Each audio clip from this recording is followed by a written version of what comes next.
আসসালামু আলাইকুম ভিউয়ার্স, কেমন আছেন? আশা করি ভালো আছেন। আজকে আবার রান্নার জন্য চলে আসলাম। তো আজকে কি রান্না করব সেগুলো আপনাদের সাথে শেয়ার করব। আজকে রান্না করব হচ্ছে পটল তরকারি, মিষ্টি কুমড়া ডিম দিয়ে ভাজি করব, আর হচ্ছে ভেন্ডি ভাজি করব। তো এগুলো দেখার জন্য অবশ্যই আমার সাথে থাকেন, ভিডিওটি দেখেন এবং লাইক কমেন্ট শেয়ার করে দিন। এখন আমি ভেন্ডি ভাজি বসিয়ে দিলাম। লবণ দিয়ে দিব পরিমাণ মতো, কারণ যে যেরকম লবণ খাবেন অবশ্যই ওরকম অনুযায়ী দিবেন। পরিমাণ মতো বলাটাই ভালো, কারণ আমি যদি একটা পরিমাণ বলি আপনার এর চাইতে বেশি কমও লাগতে পারে। এখন আমি মাছগুলো ধুয়ে নিলাম, আমি ধুইনি, আমার মা মাছগুলো ধুয়ে দিয়েছে। এখন আমি মাছগুলো ভাজবো। ভেন্ডি ভাজি প্রায় হয়ে গিয়েছে। তো আরেকটা কথা শেয়ার করি আপনাদের সাথে, আজকে আমি নতুন চুলায় রান্না করছি। এটা হচ্ছে মিয়াকো ব্র্যান্ডের চুলা। এটা আপডেট মডেল, এটা খুবই সুন্দর চুলাটা। যে কোনো হাঁড়ি বসানো যাবে, ফ্রাই প্যান থেকে শুরু করে যে কোনো হাঁড়ি, এবং সিলভারের হাঁড়িও বসানো যাবে, এবং আপনি দস্তার কড়াইগুলোতেও রান্না করতে পারবেন। সব ধরনের হাঁড়ি বসানো যায়। আমার আগে একটা ছিল কাচের, ওই কাচটা ফেটে গিয়েছে কাচের চুলাটা।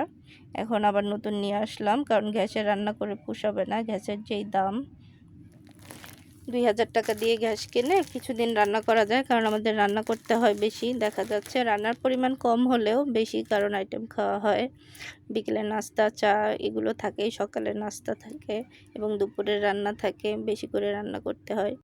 মাছ ভাজা হয়ে গিয়েছে, এখন উঠিয়ে নিব, এবং এই ফ্রাই প্যানেই আমি পেঁয়াজ মরিচ দিয়ে এটাতে আমি মিষ্টি কুমড়াটা ভাজিটা বসিয়ে দিব। সকাল থেকে ওয়েদারটা খুব সুন্দর, এত সুন্দর ওয়েদারে রান্না করতে ভালোই লাগে, এবং আমার রান্নার দিক করতে করতে জানলার পাশে খুব সুন্দর ভিউ দেখা যায়। একদিন দেখাবো আপনাদের, ওই পাশ থেকে সমস্ত কিছু দেখা যায়, সবুজ গাছপালা অনেক কিছু আছে, লোকজন হেঁটে যায় সেগুলোও দেখতে পারি, এবং অনেকের সাথে কথাও বলতে পারি, খুবই ভালো লাগে। রান্নাঘরে আমার অনেক বাতাস আসে এদিক দিয়ে, যেমন গ্যাসের চুলায় রান্না করতে গেলে খুব প্রবলেম হয়, আগুনটা নিভে নিভে যায়। আর এই ইন্ডাকশানে রান্না করতে গেলে খুবই ভালো লাগে, কারণ এটাতে আগুনটা নিভার কোনো ভয় নেই, নিচ থেকে তাপ উঠে, খুব ভালো লাগে, কারণ যে কোনো বাতাসেও এটা সমস্যা হয় না। এজন্য আমি জানলা সবগুলো খুলে দেই, কারণ বাতাস আসলেও আমার সমস্যা হয় না, নিশ্চিন্তে রান্না করা যায়। এখন আমি ভাজি নামিয়ে নিব, কারণ ভাজি হয়ে গিয়েছে। এখন রান্না করব আমি পটল তরকারি। এর জন্য কড়াইতে পেঁয়াজ বাটা দিয়ে দিলাম, এবং সামান্য পরিমাণ তেল দিয়েছি। খুব বেশি তেল দিলে পটলের তরকারিতে তেল ভেসে থাকে, এর জন্য অল্প পরিমাণ তেল দিয়েছি। আপনারাও চেষ্টা করবেন অল্প পরিমাণ তেল দিয়ে পটল তরকারিটা রান্না করার জন্য, কারণ পটল কিন্তু তেল একদমই খায় না, এর জন্য তেলটা উপরে ভেসে থাকে। এখন পরিমাণ মতো মশলা দিয়ে দিলাম, মশলাটা কষানো হচ্ছে। তবে হ্যাঁ, আরেকটা কথা মনে রাখবেন, জীবনে একটা পর্যায়ে গিয়ে বুঝতে পারবেন মানুষের সাথে মিশার চেয়ে একা থাকা অনেক ভালো, কারণ একাকিত্ব কখনো আপনাকে কষ্ট দেবে না। এটা হচ্ছে একদম চিরন্তর বাস্তব কথা, মিলিয়ে দেখবেন। এই কথাটা আমি আমার লাইফ থেকে শিক্ষা নিয়েছি।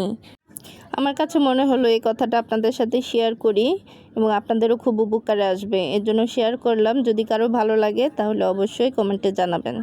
এখন আমি তরকারি দিয়ে দিলাম, কারণ মশলাটা কষানো হয়ে গেছে, এর জন্য আমি তরকারি দিয়ে দিয়েছি। তরকারিটাকে এখন কষাবো। আমি যে কথাটা আপনাদের সাথে শেয়ার করেছি এটা আমার জীবন থেকে শিক্ষা নেওয়া, কারণ আপনাদের জীবনেও যদি এরকম কোনো কিছু শিক্ষণীয় থাকে অবশ্যই কমেন্টে জানাবেন। আরেকটা কথা শেয়ার করি আপনাদের সাথে, যেটা কিনা খুবই উপকারে আসবে হয়তোবা, আমার মনে হলো তাই আমি শেয়ার করছি। যদি পারেন কিছু গাছপালা লাগিয়ে নেবেন, হয় ছাদে, না হয় বাড়ির আঙিনায়, না হয় ব্যালকনিতে, এবং গাছদের পরম যত্নে বড় করবেন। গাছদের সাথেও আপনি কিন্তু কথা বলতে পারবেন একটা পর্যায়ে, তারাও কিন্তু আপনার মনের ভাষা বুঝতে পারবে, এবং তারা কিন্তু আপনাকে কখনোই আঘাত দিয়ে কোনো কথা বলবে না।